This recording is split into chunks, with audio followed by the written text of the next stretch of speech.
dreaming. 'Cause now that I'm here, what I feel motivates me with reason. I guess I've been dreaming. 'Cause now that I'm woke, everything that I see ain't what it seems. I guess I've been dreaming. 'Cause now that I'm here, what I feel motivates me with reason. I guess I've been dreaming.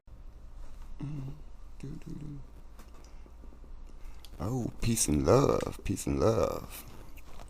Academates, welcome back to the channel. You know what I'm saying? How we living out there? Peace and love to you. I see you. Come on in. Yeah. We back. We got that. We got part 3 finna get busting. Yeah, we've made it to a Korar. We found it. Had to do some astral projecting to get there. You know what I'm saying? We brought in Blackwood. You know, we viewed him on previous videos. He had his own little series going on with his adventures, so they had to bring him in. Sage going, trying to get a little sage going for the negativities out there. The negativities, you know. But I hope everybody's doing good though. You know what I mean? If you're just now joining us, you may want to go back to part 1 and start there and catch back up with us. You know what I'm talking about? We'll be here for a little smidgen. So I ain't gonna necessarily say you got time, you know what I'm saying, because all of these have been running around the same time frame. So, but eventually you'll catch up to us, right? Because I'm catching up with everybody else that's been here around here for a couple years now. So I'm just bringing in my perspective, you know what I mean? That's it. Nothing more, nothing less. Just my perspective.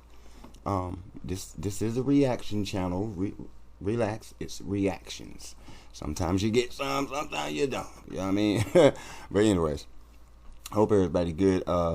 Yeah, academates, I hope you got what you need, because I do. And without further ado, we're gonna go ahead and get this thing busting, because we got a little longer to be in class today. All right, so yeah, don't forget to hit the like, share, and subscribe button as you come through the dud, or before you get ready to leave. You know what I mean?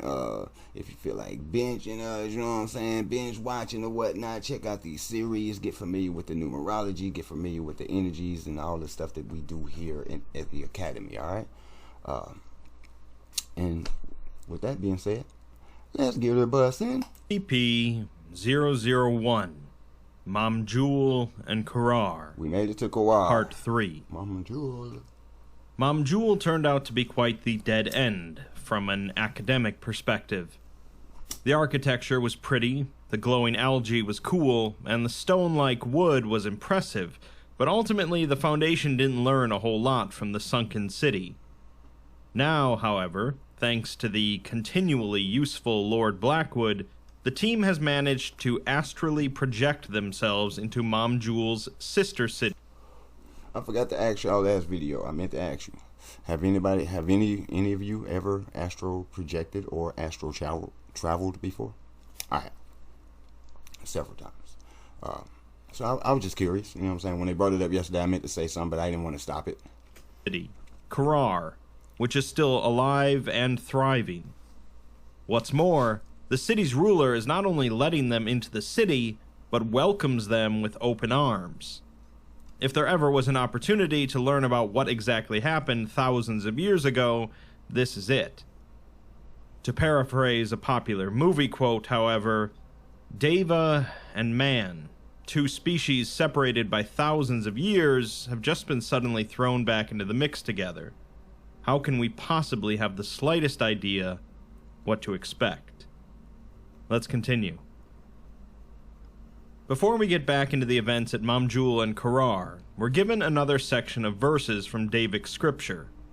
It reads, "As witnessed by Saurivalatra, third Rajmata of the Scarlet Maharaja. And as the empires spread across the face of the continent in the name of the Scarlet House of the Deva, it was soon that they came to know those that had arisen in the east and west, in the 1,000 years of isolation. The blood-mad Nulka of Black Adatum, the great dark necropolis born of Mamjul's own sin and rent from the body of the High Slave, took arms against the Deva in their zealotry to extinguish the life from the flesh. and the Mechanites of Amani Ram, in their arrogance and disdain for the natural laws of the world, took arms against the Deva in their zealotry to make themselves more than human. And in the hopes of saving their people, the Covenant took the magic of the jungle against their aggressors and waged whole war. War in every aspect. War in every element. Mamjul and Korar turned from peaceful metropoli to cities of war, and the children of the Scarlet rushed out into the land, sorcerer Nawabs leading vast legions of Deva and warriors and slave soldiers into the cruelest faces of humanity. Of the north of the Deva once lay a dozen cities, now reduced to naught but ash and rubble over the course of the First War. The zealots of metal saw and learned the power of fire and lime, wielded freely against innocents. Entire forests burned into cinders to deny the Deva their home. Cities laid siege to, men bled, Fulad melted down into the very spears that would be driven through the bodies of the Mechanites and into the wall of Mamjul as a warning. And of the Nalka was an even more violent confrontation, for their lord Ion was a hateful beast, and his mindless forces ran amok, stretching wildly from the east and raising those who died in war back again, denying their souls their eternal rest in Korar. Their massacres were devoid of purpose, killing for the sake of killing, with no artistry to their butchery, no respect for the inborn soul, only a simple-minded desire for the purity of rent flesh. Out of curiosity, is this background here, is this from a video game? Or is this just something that somebody did? I mean, I'm just peeping Miss Lady right here.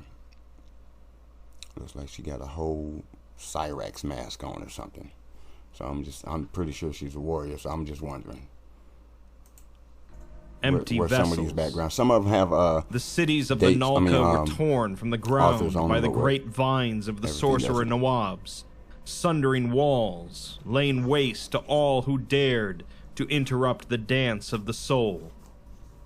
And through all this, the three cities lay unaware of the wretch of the West, of its horde coming together, of the Black Star rising from the obscurity of a farming village to the head of the army of the damned. In our arrogance, we saw only each other. We dismissed the fourth, who had been silently scheming for 1,000 years, a vengeant eye watching the horizon, watching the rise of Amani Ram and Mamjul and Korar and Black Adatum, and casting a specter of devastation upon the land as it made the slow, agonizing march to the great golden walls of the Gate of the West, with only one thought in the mind of its prophet. Black Adam? Okay, I'm gonna have to go look at that. Look for that Black Adatum. Death. Let's continue then, with another remote meeting between Dr. Galanis and the O5 Council, this time with only 5 of them in attendance, along with Lieutenant Greaves. Galanis asks where the rest of the council is, as they were hoping to brief everyone at once. 051 replies that it's pretty rare for them all to be able to attend a meeting, but they'll make sure everyone is updated. Galanis begins by explaining that 3 weeks ago, they conducted the first astral projection test as part of the Mamjul Korar initiative. They weren't really aiming for anything in particular, but just like how they stumbled into Mamjul, they also stumbled into Korar. Unlike Mamjul, however, Korar is not only alive, but thriving. The subsequent return trips have panned out very well, and they've been in repeated contact with the Deva. They've made some, frankly, astonishing inroads into developing an understanding of their culture, and their linguists have even constructed a preliminary model of the Devic language. They don't really need it, though, as they're able to communicate perfectly fine on the astral plane, and their anthropologists are busy interviewing and compiling the research. 053 asks if they're on good terms with their queen, the Rajmata, and Galanis replies that yes, they are, and they've been leading all the return trips and getting the other personnel acquainted with the process of projection, with the help of Blackwood. 053 remarks that the idea that the entire Deva race has continued to exist for 3,000 years in isolation boggles the mind. Galanis explains that the astral plane is a reality constructed entirely of dreaming minds, and they haven't really been able to construct a scientific basis for it yet. 057 says that it's all a bit mumbo-jumbo to him, but 051 says that they've all seen stranger things than this, and asks Galanis their opinion. Galanis says that it's a hard question to answer, but they have things now that they didn't have before, notably direction, and a primary source to get more knowledge from. And Blackwood. The Rajmata has been really helpful with their researchers, mapping out the districts of the city, explaining parts of her people's culture and how the Deva think. Honestly, Galanis thinks that this is a breakthrough, on the same scale as the discovery of the Preserver entity in Amani Ram, if not bigger. Galanis isn't saying that there aren't risks, but the risks are worth taking. They all agreed that they need what the Deva have, and there's an entire culture waiting for them to learn about it. History, anthropology, music, literature, and that's not even considering the kind of thaumaturgy they're capable of. 053 replies that that's the sort of thing they need to be more focused on. The humanities are important, but they're in Korar for one reason. Galanis sighs and says that they can't try to understand what they're capable of without understanding what kind of a culture leads to that. It's like trying to understand American military technology without knowing anything about the US. 053 says that that may be true, but he notices that they haven't made much progress with determining the ultimate fate of the city, to which Galanis says that the Deva are hesitant to share info about that. 051 says that they've read the reports over the past few weeks. If they were smart, they wouldn't share any information. The research team, along with Alpha 1's reports. But this project has entered into a realm Amani Ram never did, quite literally. Their only exposure to Korar, to the existing Deva, is through the device inside of Greaves' brain. They are now fully in uncharted territory, and there are dangers that they likely don't even know about yet. There has been a not insignificant push to have the initiative canceled, all personnel amnesticized, and the records sealed. That's Mesoamerica. Galanis yells out that they can't do that. But 051 replies that they know that he can, but he's not going to, because he's a historian too. Mexico. He still thinks that Mamjul and Korar hold incredible possibilities for the Foundation and for humanity, knowledge that they need now more than ever. Because of that, they're going to be offering new resources, more personnel, and more support. Galanis asks what the catch is, and 051 replies that going forward, 05 Command is going to be more involved in the initiative, and Lieutenant Greaves will act with their authority, empowered to make executive decisions. Galanis tries to argue, but then asks to speak with 051 in private, so he dismisses Greaves, and asks if Galanis doesn't trust Greaves. Galanis says that it's not that, but they don't know how useful more oversight is going to be, as it's a little stifling. The researchers keep coming with complaints about the Alpha 1 operators impeding their work, and it's bad for morale. Galanis doesn't think that Greaves has the best interests of the initiative. 051 suggests that Galanis speak to him to see if the security can be integrated into their workflow better. The 05s chose Galanis to be in charge of this project, and it's within Galanis' right to speak to Greaves if there's an issue. His team is there for their own protection, and in the last 12 years of employment, he's never known Greaves to be anything less than perfectly reasonable and deeply loyal. Galanis has been given a chance, so they should extend the same courtesy to others. Before Galanis departs, 051 says that Director Actus was being crude, but he's right. They trusted the Preserver, and that ruined them, so they should keep a close eye on the Rajmata. The realization that the Davic Covenant was not in fact an extinct civilization caused a sudden shock to the personnel of the Mamjul Korar initiative. In the 3 weeks after the first astral visit, 16 return trips were made by the Dream Team, which had been expanded from 9 individuals to 35. This was largely due to the Psychotronics Division successfully producing RL-023, an animatropic drug that considerably lessened the preparation and training needed to astrally project. See, the thing is, when you get more than a couple people showing up at a place, eventually something's bad about to happen. And we already know what most of these organizations are about. Yeah, they about to do some, they about to try to do some, what's the word, what's a good word for colonize? While also allowing colonize, for perfect recall weaponize, after awakening. The subsequent visits do after some the first one manipulating. included personnel from every division of the initiative, and were focused on a number of immediate goals. First was to ascertain the anomalous capabilities of the extant Davic Empire and their current nature of existence. Second was to establish diplomatic relations, if possible.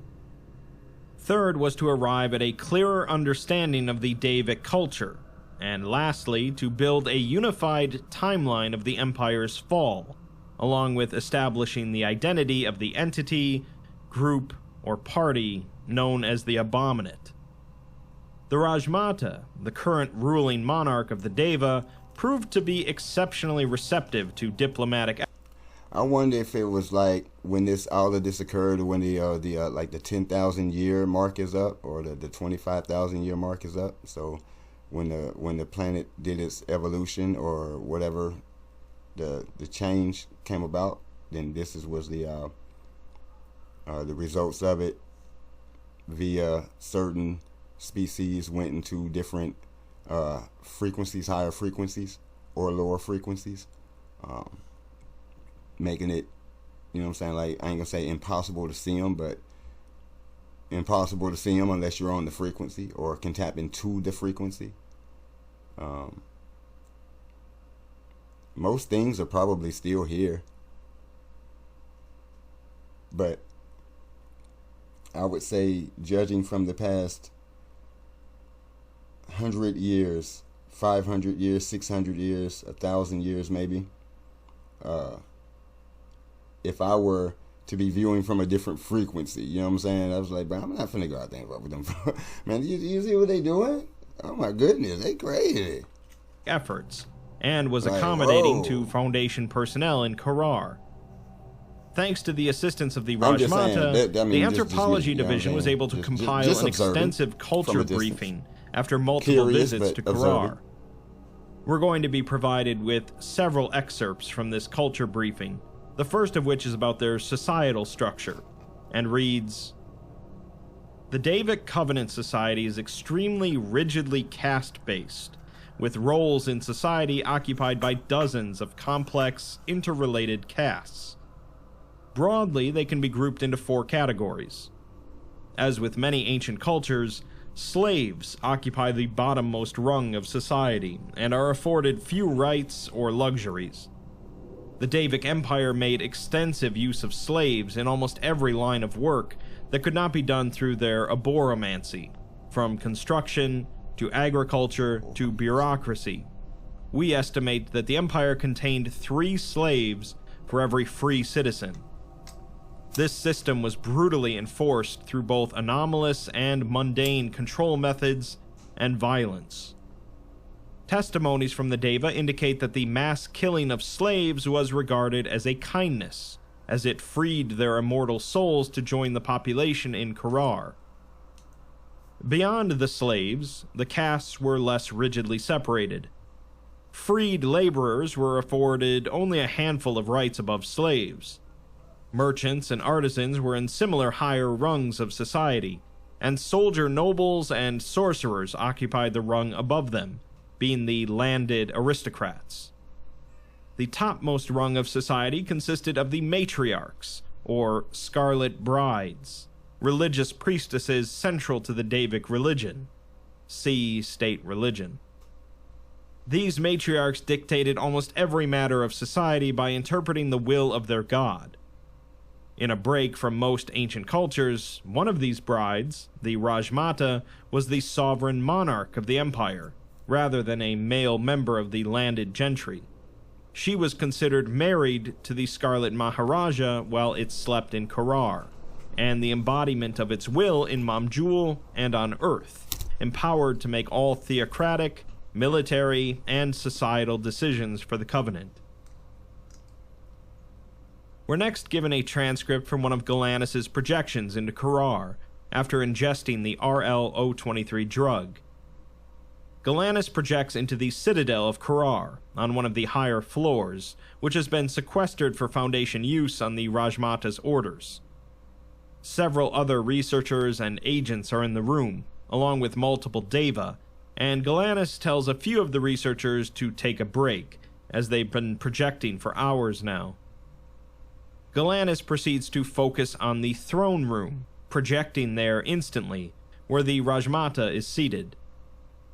The Rajmata greets Galanis with an honorific to indicate them as a respected scholar, and says that their people have been settling in well.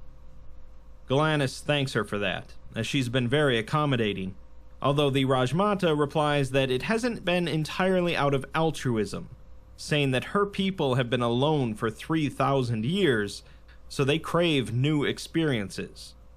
They want to learn more about humans, as they think of us as interesting creatures, very different from themselves.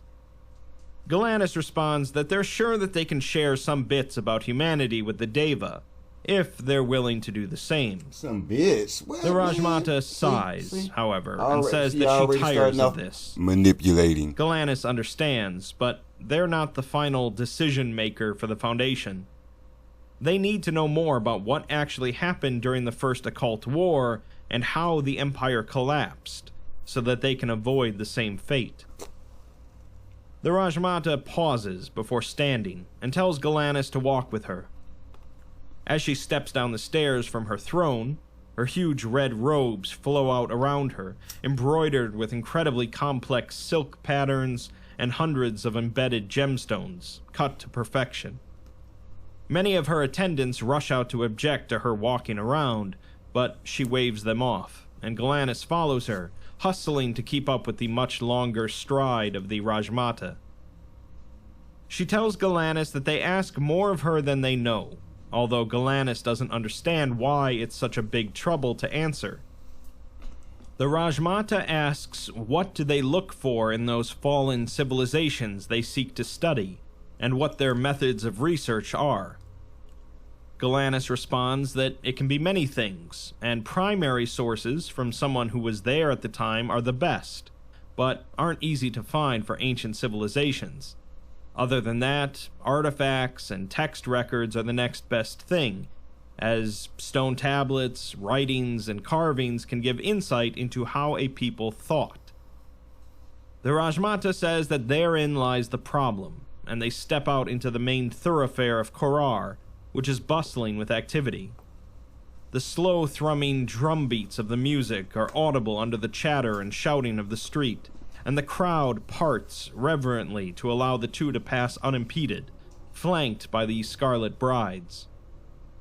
She says that this is a living city, brimming with soul and spirit in every nook and cranny, and it's overwhelming to humans, because they are rather disconnected from the natural order. It's okay though, as the Deva have their own limitations. They cannot touch the material plane without acting through intermediaries, their chosen people. Once, this was the people of the jungle, but now they're gone, and the Deva are isolated to their home, waiting for someone to find them. Returning to the point, Korar is a living, breathing city, but Mamjul is not, and there's a distinct lack of the physical sources that the Foundation is looking for. The Rajmata asks Galanis why they think that is, and Galanis assumes that after 3,000 years underwater, it's all been destroyed. The Rajmata replies that all of the material has been destroyed, but not by nature, but rather by man. Not just in Mamjul either, but in every city, including Korar. Once they had libraries filled with chronicles of their history, but now, as they were destroyed in Mamjul, so too have they been destroyed here. There are no longer any writings, anything concrete that proves the Deva existed. Now, don't that sound familiar? Come on now. Come on now. So this see, man, see?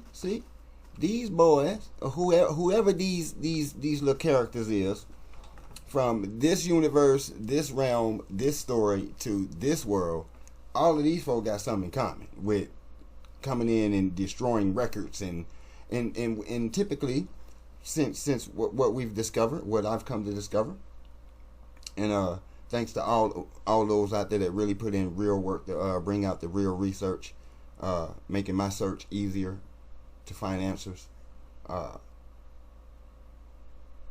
It's to take your place. It's colonizing. I'm just gonna call it what it is, y'all. You know what I mean? I just gotta call it what it is. When stuff like that, typically when somebody is trying to burn records, they're trying to erase somebody, hide somebody, get rid of somebody, so they can either replace them or just get rid of them, period. And then you do the Xerxes to them. You know what I'm saying? Erase them from the memory. You know what I'm saying? Over time, nobody would even know you existed at all. Type of shit.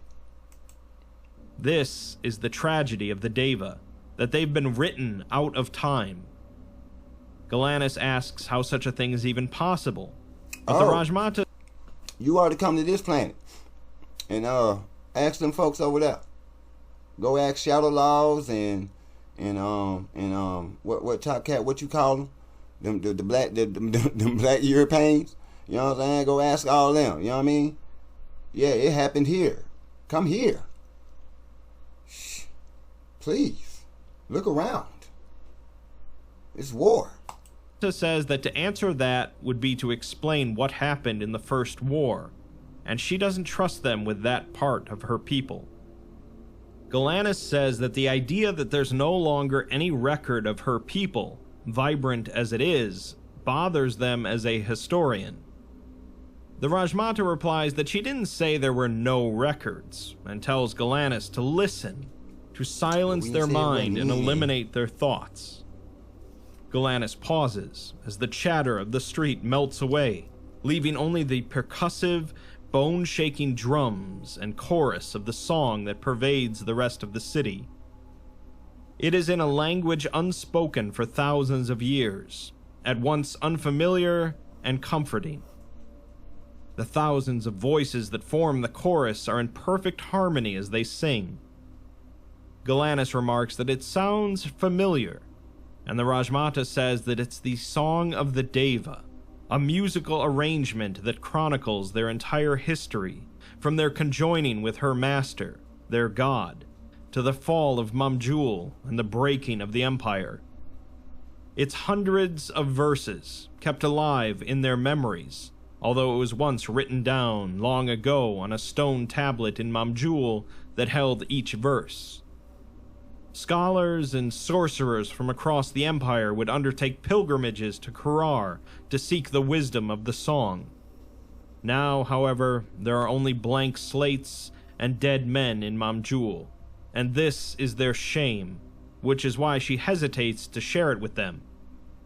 It is not just their history, but their religion, their creation, their laws, their culture.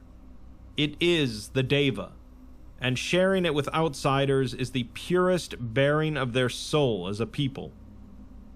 Galanis understands, but the Rajmata says that the humans have something they desire as well, which is knowledge of the world since Mamjul fell.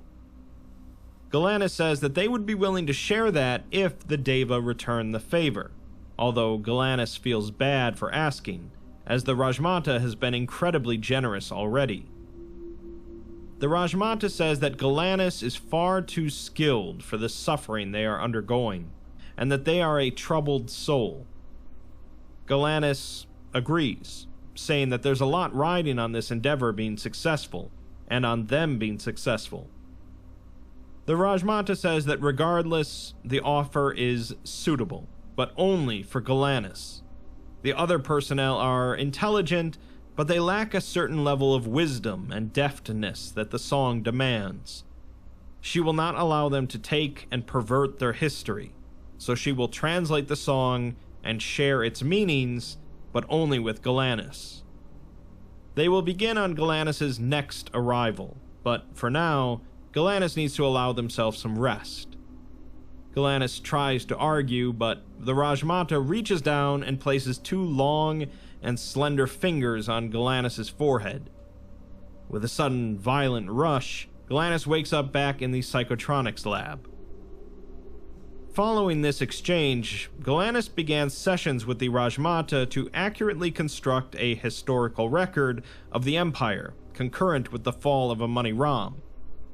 The Rajmata offered both the religious framing of the Song of the Deva, as well as historical knowledge carried through oral tradition among the Deva in the absence of a formal written record. We're provided another memo from Galanis, giving their personal thoughts on the research progress. It reads, "It's often said that the greatest wish a historian can have is to actually speak to someone from antiquity. Even the most primary of primary sources face issues: translation problems, damaged or incomplete records, wholesale fiction being portrayed as fact to make long-dead kings look good. I think I'm the first historian to actually have that wish granted." The Neptune energy, the actual word oceanic. Even the preserver in a Money Ram wasn't able to give Says Nussbaum oceanic. much in terms of testimony. Its mind was too fragmented. I love it. I love it. Most of their knowledge came from the Fulad throne. But now, I have a living, if not breathing, record of the Davic Empire. The Rajmata and I sat down 3 times over the past week for her to explain the beginning verses of the song for me. It's amazing. It's incredibly complex. Imagine every symphony you've ever heard, overlaid with an unspeakably complex poem, hundreds of verses long. It's a perfect representation of their culture. I mean, I literally can't even make some of the sounds necessary, since it's crafted for Deva vocal cords. Of course not. The content is illuminating too. I don't We're even still know on the what. beginning My verses, bad. unfortunately. I don't even know what would Haven't make been you able think to you could. progress as quickly You're not, as I'd like. Nothing you like. RLO-23 aided projection has a Colors pretty you never long seen before. cooldown time, about twice as long as the projection itself. And time passes differently in astral space, so it's hard to even tell whether the short conversation you had took 8 minutes or 8 hours. True. Every projection I've made has been followed by hours in recovery with the psychotronics guys pumping me full of electrolytes and fluids. But God, the hours I do spend in the city. Anyway, as I was saying, the beginning verses really just corroborate what we already knew. The creation myth mirrors that of a Money Ram quite closely. Some kind of war or conflict between a pantheon of gods that resulted in all of them grievously wounding the others and causing all of them to fall to earth. Though there is something notable. The Deva reference 4 of these original gods, while the Mechanites only acknowledge the existence of 3. It has to have some connection to the Abominate. Seven. I just know it. I'm unspeakably excited, but I know I need to be careful. The Rajmata seems friendly, but I'm not taking chances. Getting my CRV checked every single day and limiting my projections. She knows more than she's letting on. I can tell that much. She hasn't explained why she greeted us into the city with "Welcome back," or what the hell she meant when she said she'd only share it with me. I don't trust her. Not She yet. don't trust but you. I have to keep moving forward. I'm not letting this fall apart. Not again. Man, listen here, boy. This lady, I'm telling you, she just be back and forth in her mind. Like, dude, I'm surprised she even made it to even be in the SCP Foundation, even get one of these type jobs, right? You know what I'm saying? Because it's like all this second guessing, and it's like,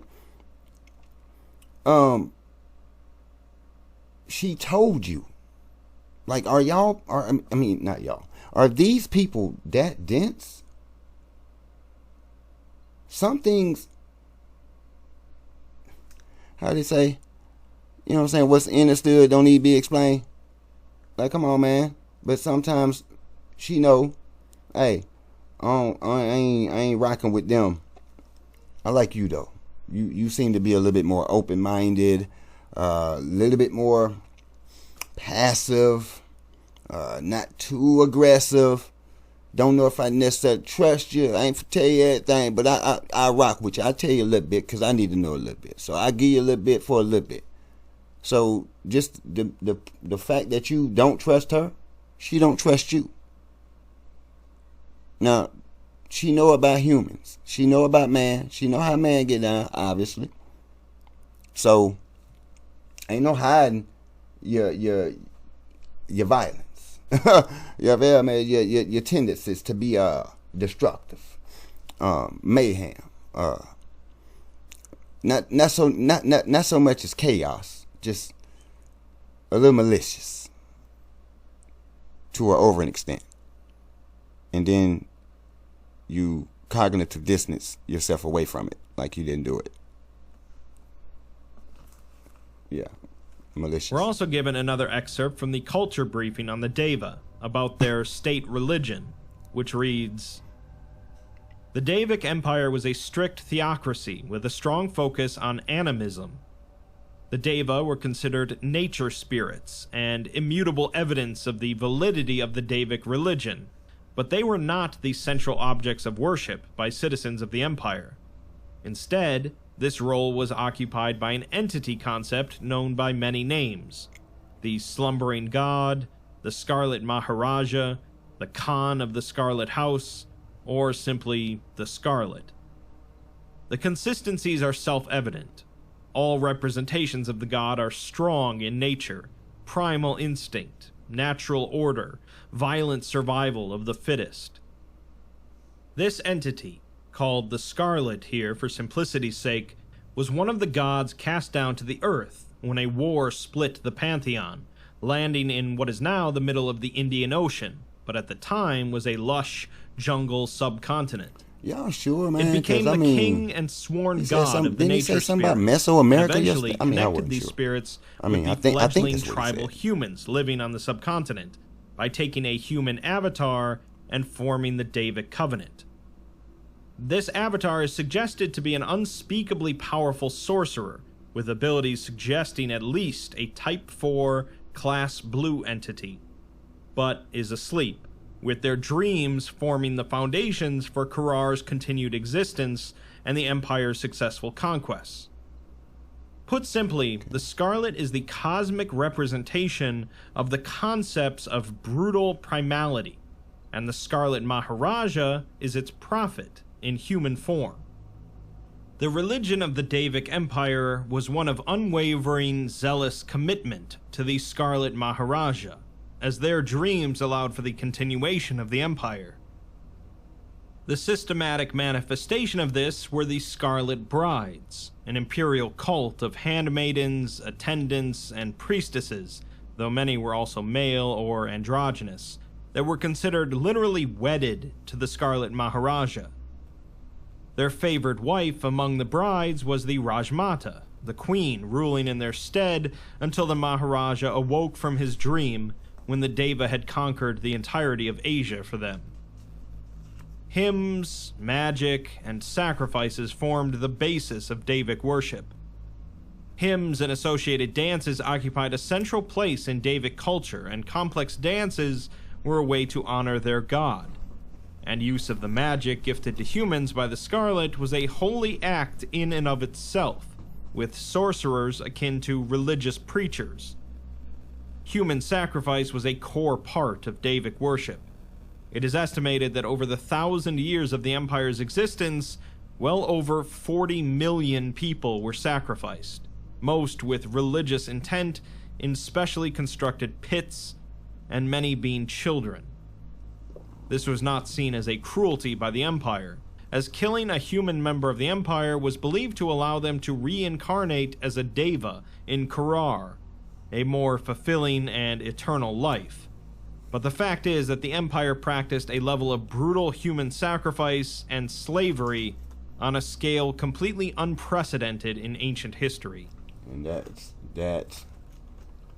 Over the following weeks, Yeah, Galanus continued to sit y'all in know how I private feel about sessions with the... y'all know how I feel about it. But anyway, so that would be on the negative side, because it seems like it's self-sacrifice sometimes.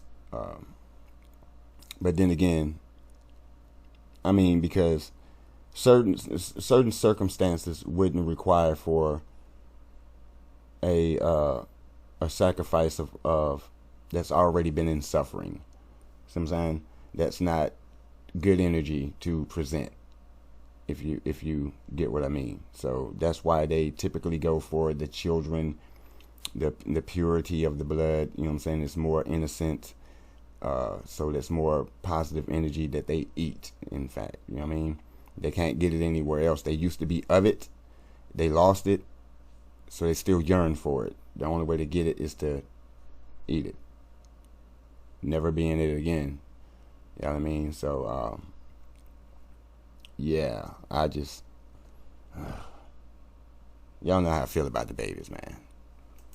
Rajmata, and through these sessions, several assumptions that the Nussbaum model had made... So see, they're good, but they're not. So they got slavery going on. They got human sacrifice going on. So, but like some studies and some people say that I've read and heard that there's like no good and evil. It's just positive and negative energies, but either way it goes, if you channel the energy enough, if you know what you're doing, you can still reach your goal via left-hand path or right-hand path. Right-hand path is basically right, you know what I'm saying, so-called good side. Left-hand path is so-called bad side. But to those on the left-hand path, seeing that that's the path that they chose, that there's things that comes with it, vice versa.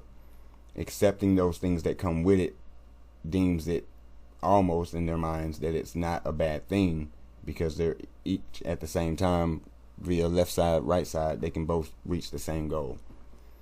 It's energy, so you can't necessarily say energy is good or bad. It's what you do with it, right? Or what it's used for. So you can't determine the energy until you get whatever. So, but then at the same time, there's innocent things out here that some people like and some people don't. So it's to each his own. It's bittersweet. It's a hard pill to swallow when it comes down to the universe and balance and all that. You know what I'm saying? So, but you do your own due diligence, your own research, and come to your own conclusion. I'm still researching myself. Not quite sure. I'm just about things that I've heard and a couple of things that I read regarding the para-historical element to the Bronze Age collapse were challenged and clarified. In one meeting in February of 2003, Galanus enters into Korar in a secluded antechamber of the Korar Citadel. Overhead, a starry, lightning-streaked sky is frozen in time, and the Rajmata stands nearby, draped in embroidered and bejeweled shawls. She greets Galanus and says that she understands why they have to keep returning to the physical plane, as they are small and frail and their physical needs must be met. Galanus says that that's not quite how they'd phrase it, but they appreciate the sentiment, to which the Rajmata bows and apologizes.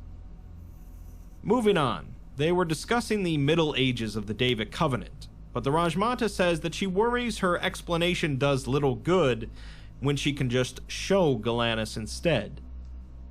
She proceeds to lock her hands and lowers her head, as the latent noises of Korar's hustle and bustle far below seem to melt away, leaving only the slight shifting of the leaves.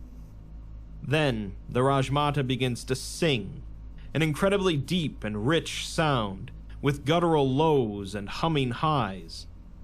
As she sings, it sounds as though multiple voices from across the tree join in the chorus. This is the song of the Deva, but she says that now they must go a step farther. She begins to dance with the music, graceful despite her large size and heavy dressage, drifting slowly in complex motions around Galanis. Outside of the tree's boughs, the cityscape has shifted dramatically, now looking out over a city on Earth, with lush green farmland stretching into the jungle beyond the gigantic stone walls. It is a mirror image of Korar's triangular shape, and the open-air markets that make up the northern portion of the city are still present, but now they contain both humans and Deva, living and interacting side by side and filling the streets. Huge multi-legged beasts of burden move throughout the city, mounted by both humans and Deva in elaborate robes and headdresses. Galanis asks if this is time travel, but the Rajmata says that the astral plane is a land of dreams, formed of the mind of the sleeping Scarlet, her master. This is her dream and her memories, so she is bearing her soul to Galanis in friendship and trust.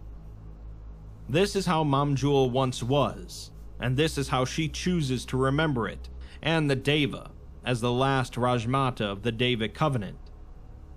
Galanis points out that there's not just humans down there, but also Deva, and the Rajmata says that Deva is simply a word, and in their tongue it would mean something akin to chosen people.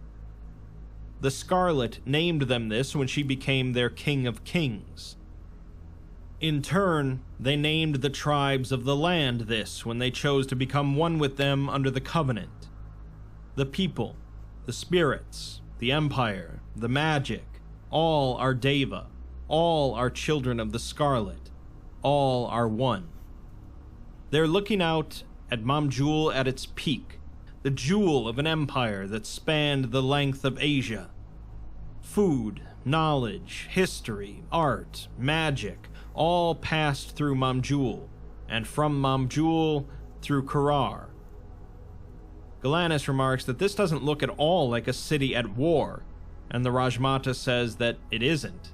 This is nearly 700 years before the sorcerers on the distant reaches of the Empire first informed them of the dreaded Golden Wave, the Mechanites. Galanis points out that this would have had to have been over 1,000 years. The Golden Wave? What's this, the Golden Age? Mechanites.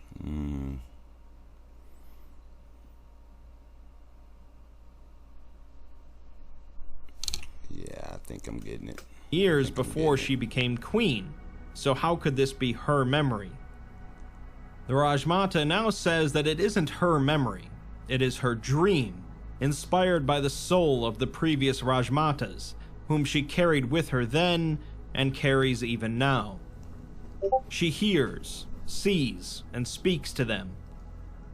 Galanis mentions that they had something similar in a Money Ram, a throne that would allow anyone to see in the eyes of a previous emperor of the Bumaro dynasty, but the Rajmata isn't impressed.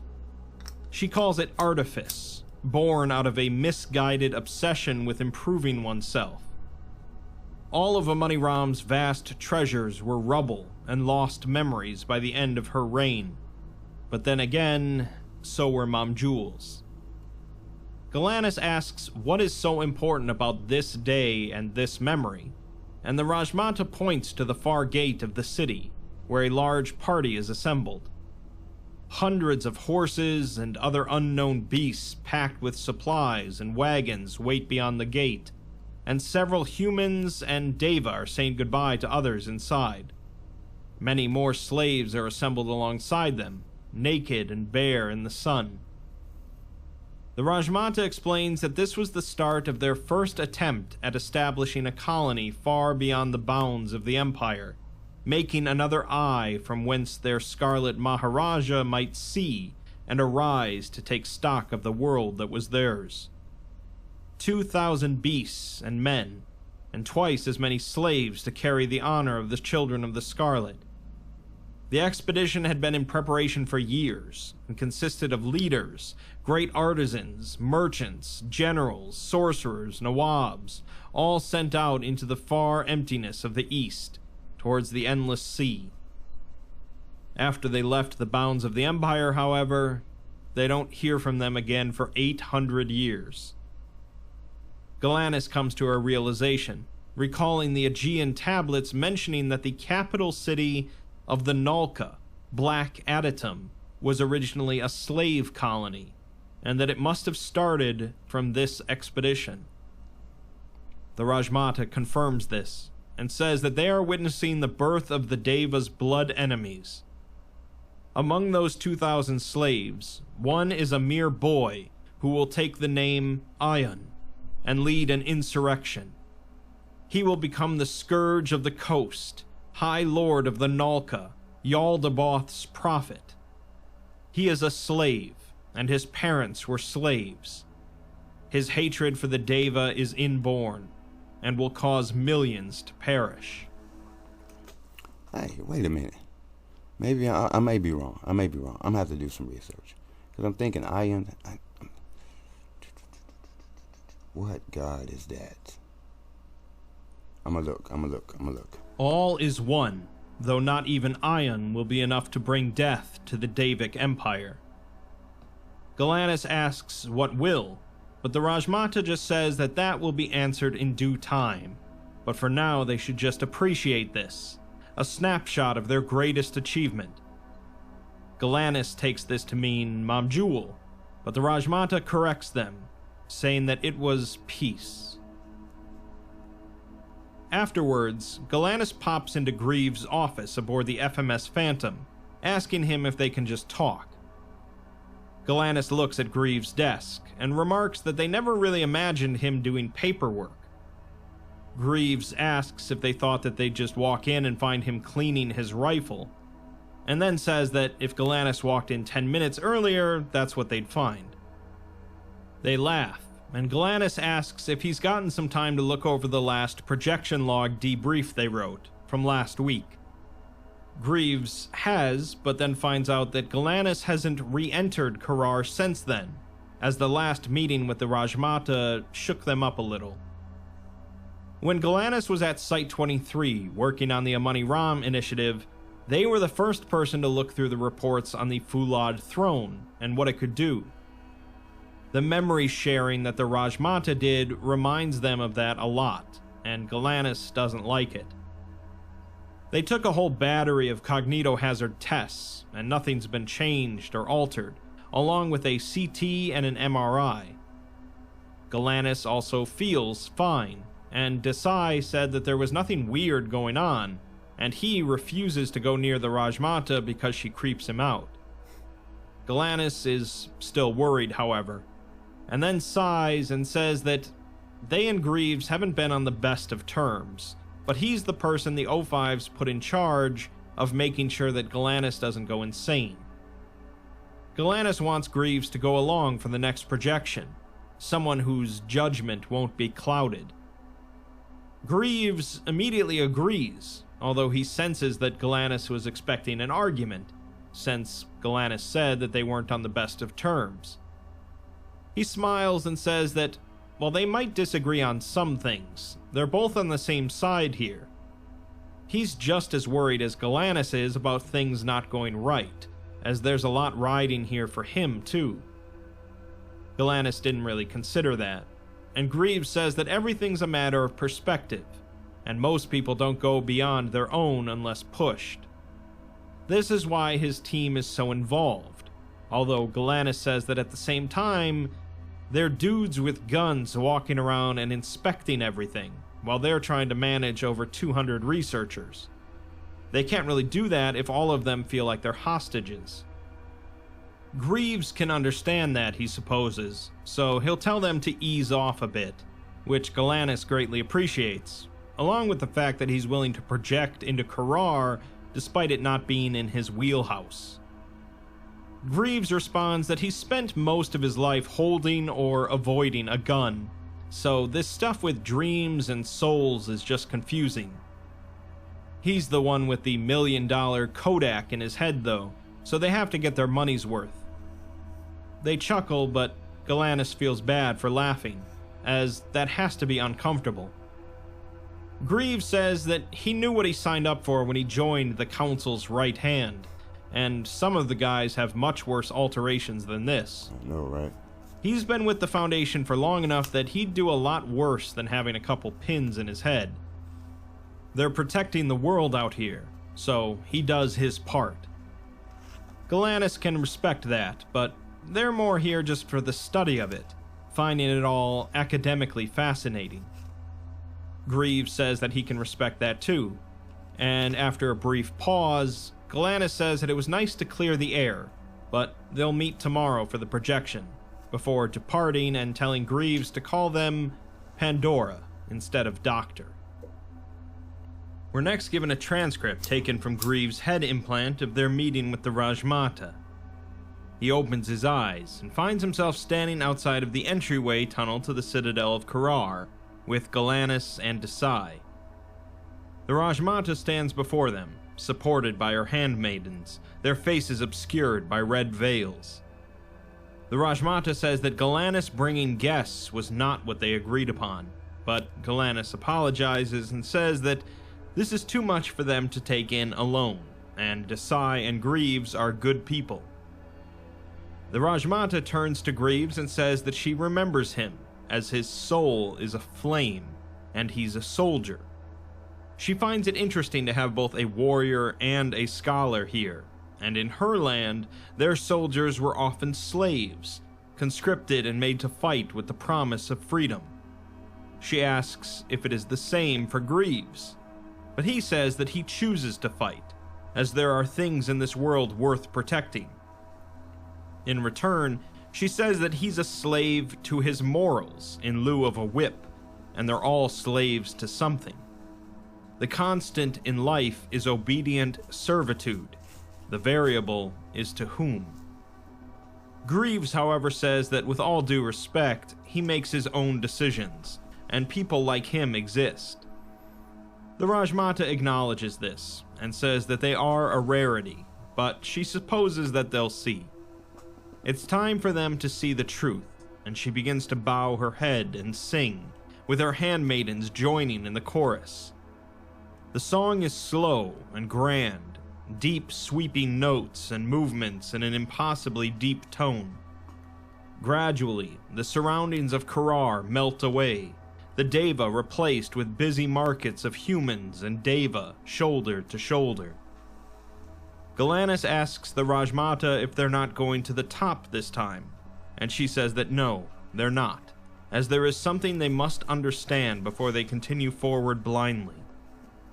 Galanis had mentioned that the Foundation went to Amani Ram and spoke with a surviving automaton, although Galanis didn't mention that the automaton was formerly a human mechanite, in order to avoid potential tensions. The Rajmata asks what it told them about the gods, and Galanis says that it said there were 3, Mechane, Scarlet, and an unnamed deity that the Nalka worshipped. The Rajmata replies that it lied to them, as there are 4, and there have always been 4 corners to balance the world.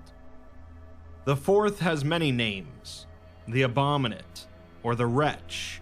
The Nalka called it the First Apostate in their infinite arrogance. Its true name cannot be spoken, but they accept its existence. The Mechanites did not until it was upon their borders, and by then, it was far too late.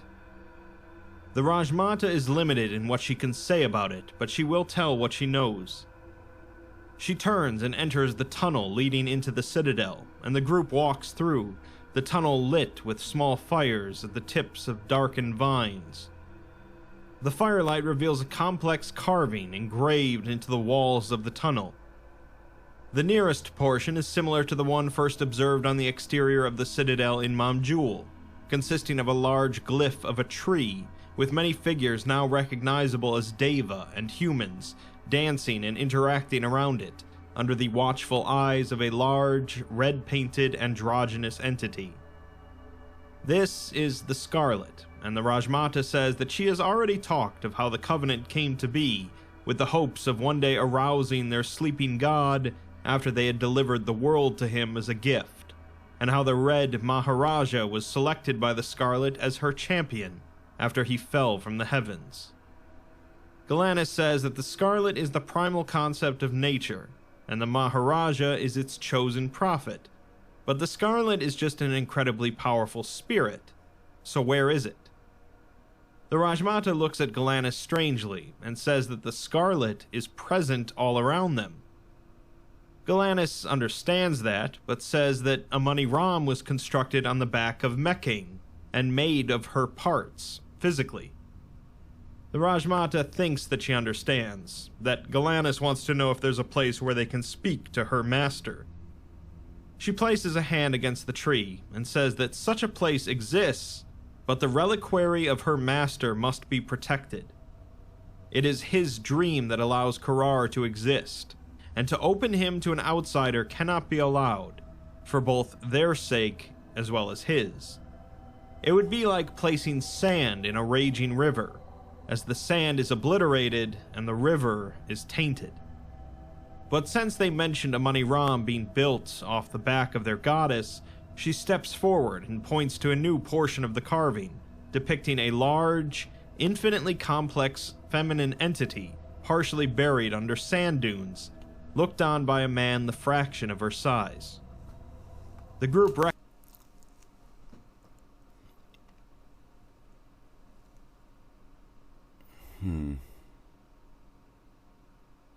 wonder. I mean, I got a couple things in my mind. That's why I'm smiling like this, because it's like these details. It's like, oh my gosh, my mind's scrambling. I've seen things. It's scattered. It's the information scattered, but stuff like recognizes this as Mekane and the first Bumaro, and the Rajmata says that this was the pattern, with 4 gods, 4 prophets, 4 corners to the earth, 4 empires, and 1 war. Their gods are grand creatures, but they demand vessels for their power. Galanis moves to the other side of the tunnel, looking at a substantially less detailed carving, looking almost haphazard, possibly depicting some form of 4-legged creature laying face down in a gargantuan grave or pit, surrounded by onlookers. Galanis asks if this is Ion, and the Rajmata says it's their best approximation, as they know very little about what exactly Ion discovered when he founded Black Adytum. He was a secretive, vindictive animal, and they understand that their god of flesh did not choose him as its avatar, not willingly. She doesn't know more than that, and these are renderings of rumors, of legends, of myths, so the truth may have been nothing like this. The group moves to the last of the 4 large carvings near the entrance, this one showing only a single smooth, featureless circle on the wood wall. The Rajmata says that this is the Wretch, and what she can say is limited, as she is powerful but not a god, and there is binding magic that surpasses even theirs. Greaves says that it isn't unheard of, as there are anomalous contracts that can take away your ability to talk about something, but he can't imagine the kind of power it would take for something on this scale. The Rajmata also can't speak of who bound them and why, but what she can say is that the Wretch was once a god, just the same as Mekane and the Sleeping Scarlet and whatever Ion found, but it was cast out long, long before the First War. It was thrown deep into the seas of the West, beyond the edge of the world, to drown forevermore. Okay. So, we're just gonna we're gonna stop right there, right? So the next one won't take as long, right? We're gonna digest this information, and I can get used to, you know what I mean, because that'll be the first time I actually had to actually stop it and then pick up, right? So let's stop here. This has definitely got fucking interesting. Like, whoa. I don't really know what to say, because it's like it came out of left field how things just started connecting, and as the story goes, more stuff is coming in, and right before he says it, I'm thinking it, and it's like, yeah, okay, that makes sense, because when he said the 3 and he was about to say the 4 corners are like the 4 corners of the earth, yeah, right. But then it's so much intertwining with this planet and the information that we already have. Not saying that there's any realism to it at all. I mean, we're gonna find out, right? But this is definitely gotten suspensefully intriguing, not necessarily busting like the you know what I'm saying, the past couple videos we've had, series we've had. It eventually, once it gets to the center, it starts busting. But this has gotten eerily, suspensefully, oceanically deep with dreams. I mean, the Neptune energy is definitely in full effect here. So we know when as we're finishing this out, we're dealing with water, the oceanic deal. It's otherworldly. We got dreams, we got psychic, we got enlightenment. All right, so we got intuition going on. We got some self-sacrificing going on, and some sacrificing going on. We got some lost, uncertain, deception, madness, submission. Yeah. So Neptune is definitely in full effect. I've been looking at others, and I also been taking a couple notes for some things to sidebar, look up, like ion for instance. Yeah, but the number seven. So that, yeah, Neptune's energy, number 7. So we got masculine energy, which that's who they're talking about now. The Scarlet. And another thing I was gonna say is, like, it seems like all of this going on is almost like the below of the Great Mother above, right? That's you know what I'm saying. It seems like everything is just like that in a mirror flip. Like, I can't help but think about the Great Mother in certain instances with some of the stuff going on.